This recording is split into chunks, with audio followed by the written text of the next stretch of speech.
We light this chalice in memory of the courage of those who struggled for freedom, the persistence of those who struggled for justice, and the love of those who built beloved communities to carry on the light of hope. Our opening words today come from abolitionist Frederick Douglass after the issuance of the Emancipation Proclamation. We are liberated by this proclamation. Everybody is liberated. The white man is liberated. The black man is liberated. The brave men now fighting the battles of their country against rebels and traitors are now liberated. I congratulate you upon this amazing change, the amazing approximation toward the sacred truth of human liberty. I'm going to tell you a story today. It's a story some of you may be familiar with, others not so much. It's a story about a holiday that until recently was mostly centered around African Americans in the South. But this holiday, Juneteenth, deserves to be known by every American because it signifies the day our nation took one step closer to becoming what it claims to be, the land of the free. Our tale begins 2.5 years before the first Juneteenth. December 31st, 1862, Freedom's Eve. Imagine that you are one of thousands of enslaved and free African Americans who are gathered in churches and slave cabins all across the country. All of you anxiously await for the stroke of midnight, the moment when the Emancipation Proclamation would finally take effect, the moment every single one of you would be free. When you first heard that President Lincoln issued the proclamation, you didn't believe it. You didn't want to give your hopes up. But now, as the minute hand on the clock ticks ever closer to the new year, you finally let hope blossom in your heart, knowing that this would be the first big step toward a better life for you and every African American in this land of the free. When January 1st, 1863 finally arrived, cannons were fired and church bells rang. Representatives from the Union Army announced the proclamation in conquered Confederate territories. African Americans rejoiced in this long overdue step towards their freedom. Frederick Douglass described the celebrations on that day in 1863 as wild and grand. Joy and gladness exhausted all forms of expression, from shouts of praise to joys and tears. However, there are the sides of this story that's often forgotten. Not all enslaved African Americans were able to celebrate on this monumental day. While enslaved people in rebelling Confederate states were technically free, the enforcement of the proclamation relied heavily on the Union Army's ability to conquer these territories. That meant that these slaves would have to wait to be liberated from their chains, many of them not even knowing that they were actually free. Ultimately, their owners would force them to migrate to Texas, the westernmost states in the Confederacy, each step taking them further away from their freedom. African-American author Mitchell S. Jackson described this migration in his book, Juneteenth, a Primer.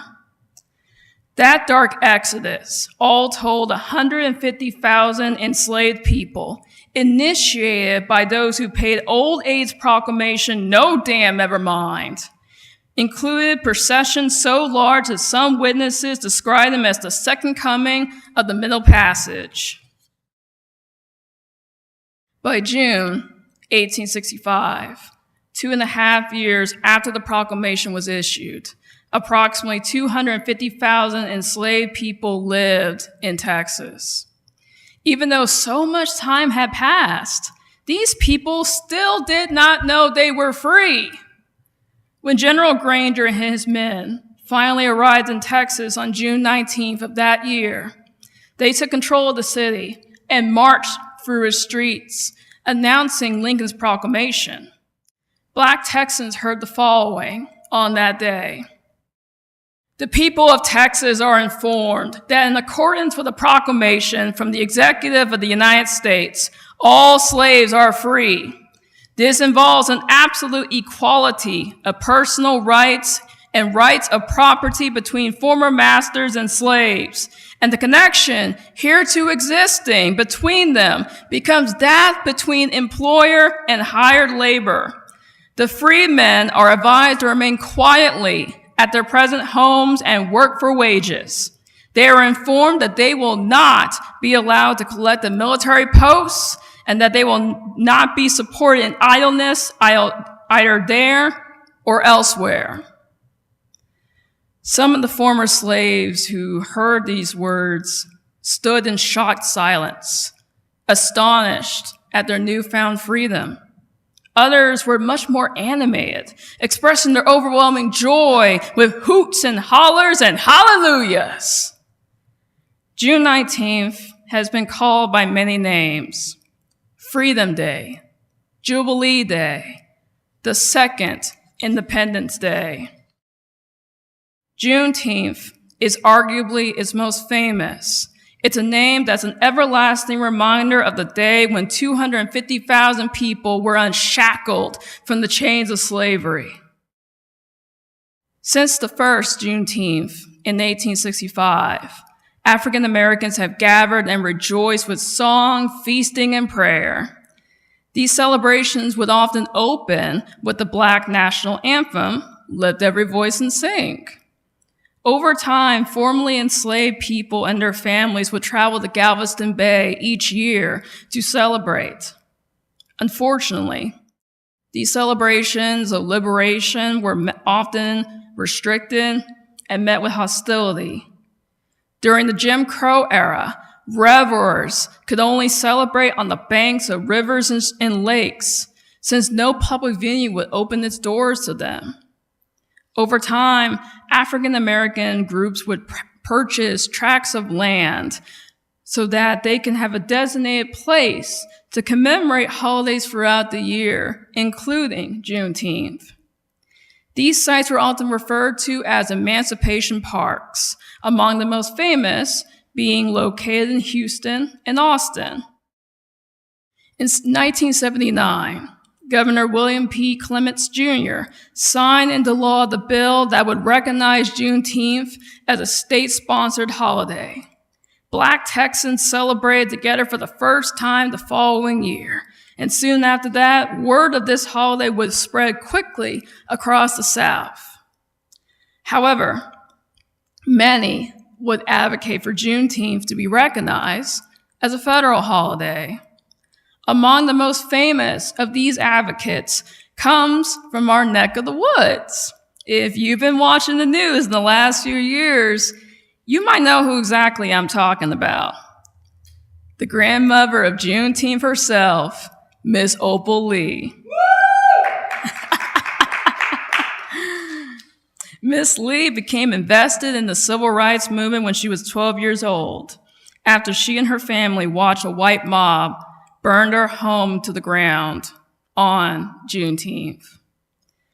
This tragedy strengthened her family's resolve, and they became very active members in the community. Throughout her life, Lee served on numerous boards, including the National Juneteenth Observance Foundation. She was among the many who knew that this nation needed a holiday where the abolition of chattel slavery was celebrated not just in Texas, not just in the South, but across the whole United States. To draw more attention to her cause, in 2016, at a very young age of 89, Miss Lee was set out to march from her home in Fort Worth, Texas, to Washington, D.C. She trekked 2.5 miles each morning and afternoon to symbolize the 2.5 years Black Texans remained enslaved as of the signing of the Emancipation Proclamation. Soon, thousands would join Lee on her walk for freedom. Their 1,400-mile journey concluded with a press conference, propelling Juneteenth into the national spotlight. Year after year, Opal Lee would continue to host the Walk for Freedom, ultimately collecting thousands of signatures for her petition, urging the government to observe Juneteenth. Despite growing support within the country, Juneteenth was still not recognized as a federal holiday. However, or I should say maybe a little bit unfortunately, bittersweetly, the tide would turn after the deaths of George Floyd and Breonna Taylor at the hands of police brutality. These tragedies revived the social justice movement that demanded for racial equity in the United States. Ms. Lee took advantage of a renewed hunger for change and once again held her annual walk, which would produce over 1.5 million signatures for her petition. Opal Lee's fight to make Juneteenth a national holiday finally came to an end on June 17, 2021, when President Joseph R. Biden signed into law the bill officially designating Juneteenth National Independence Day as a federal holiday. 156 years after Major General Gordon Granger arrived in Galveston to inform the enslaved Texans of their delayed freedom, Juneteenth finally became a holiday the entire country can memorialize together. Ms. Lee witnessed this historical signing and was nominated for the Nobel Peace Prize and awarded the Presidential Medal of Freedom for her unwavering devotion to social justice. I would like to make a confession here now. When my family moved to Texas from Massachusetts in the 90s, we didn't understand the significance of Juneteenth. Hell, we didn't even know what it was. This, unfortunately, was a common phenomenon. African Americans from the North did not broadly know about or celebrate Juneteenth until very recently. Because of activists like Opal Lee, America as a whole finally knows that this holiday exists. But even so, you have some people who believe that Juneteenth is a stupid made-up holiday. It's a joke. It's just another day off. Another excuse for working Americans, African Americans especially, to be lazy. Here in these assumptions lies a harmful myth that many Americans still believe to this day, that slavery ended with the Emancipation Proclamation. Juneteenth reminds us that that's not the case. Even after that day, there were slave masters who hoodwinked their people to continue working for free. And the proclamation did not apply to states who were loyal to the Union. It would take another 6 months before our federal government passed a constitutional amendment that would legally abolish chattel slavery in the United States. Now, it is important to recognize that this amendment does not apply to those who were incarcerated for a crime.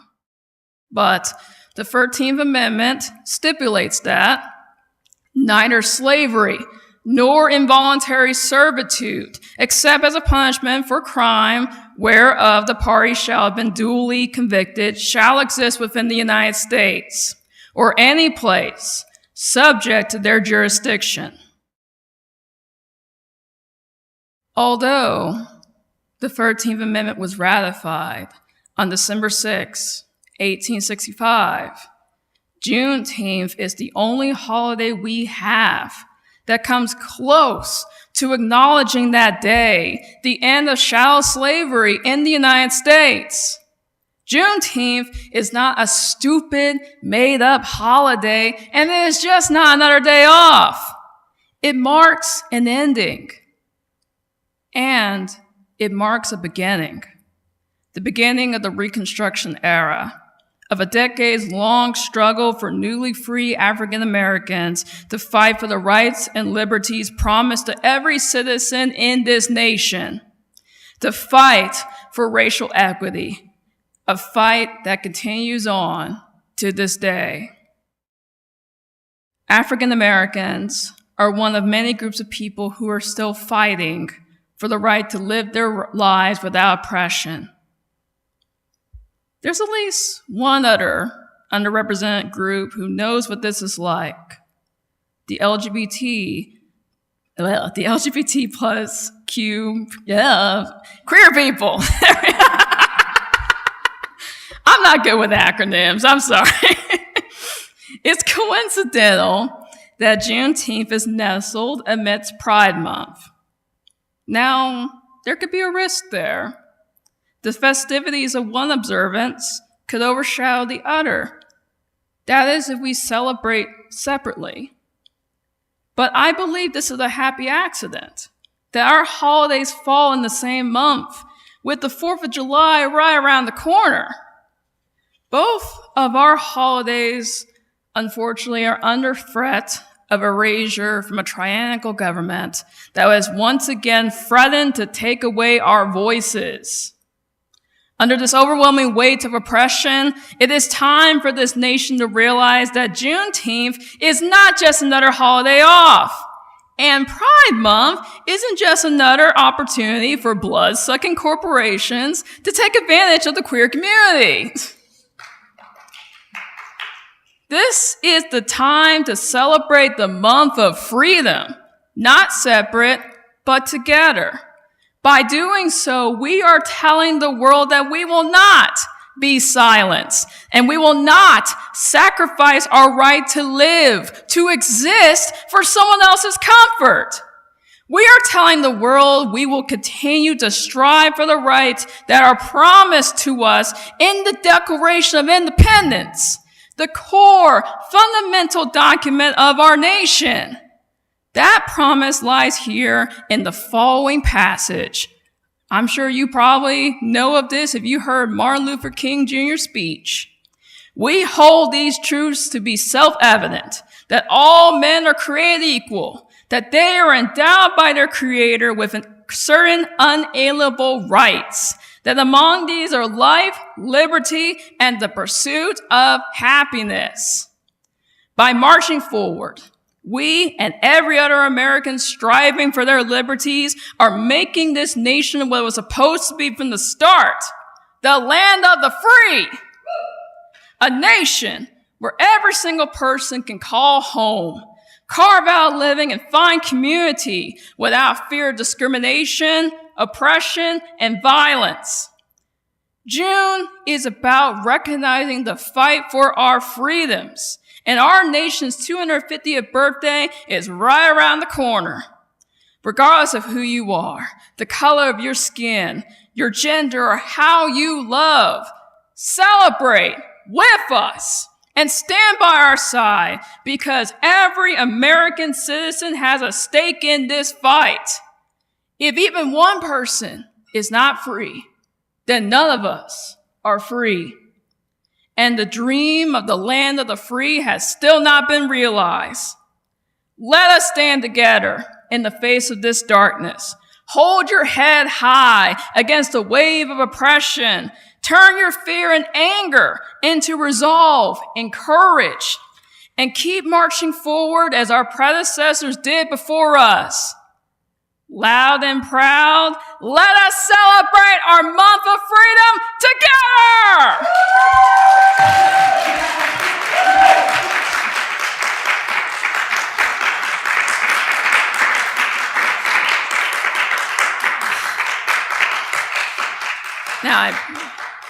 All right. So, for our closing words today, I would like to read two powerful quotes from Opal Lee. Juneteenth means freedom for so many people, for so many reasons. I try to get people to understand that it's not a Texas thing. It's not a Black thing. It's freedom for everybody. And then lastly, if people can be taught to hate, they could be taught to love. But we need to know you can't erase history. So let's learn from it and be damn sure it doesn't happen again. All right. The time has now come to extinguish our chalice. As we do so, let us reflect on the following words from Janalu Johnston. We shall overcome. When we can truly celebrate the diversity of contributions and talents offered by all people, we shall overcome hatred and prejudice and oppression. When we can truly extend our hands to one another in loving acceptance, we shall overcome the past that haunts us now. Living in peace and freedom, we shall overcome the wrongs that have happened and the debts left unpaid. Let us join together in that commitment to overcome. Let us say together, blessed be.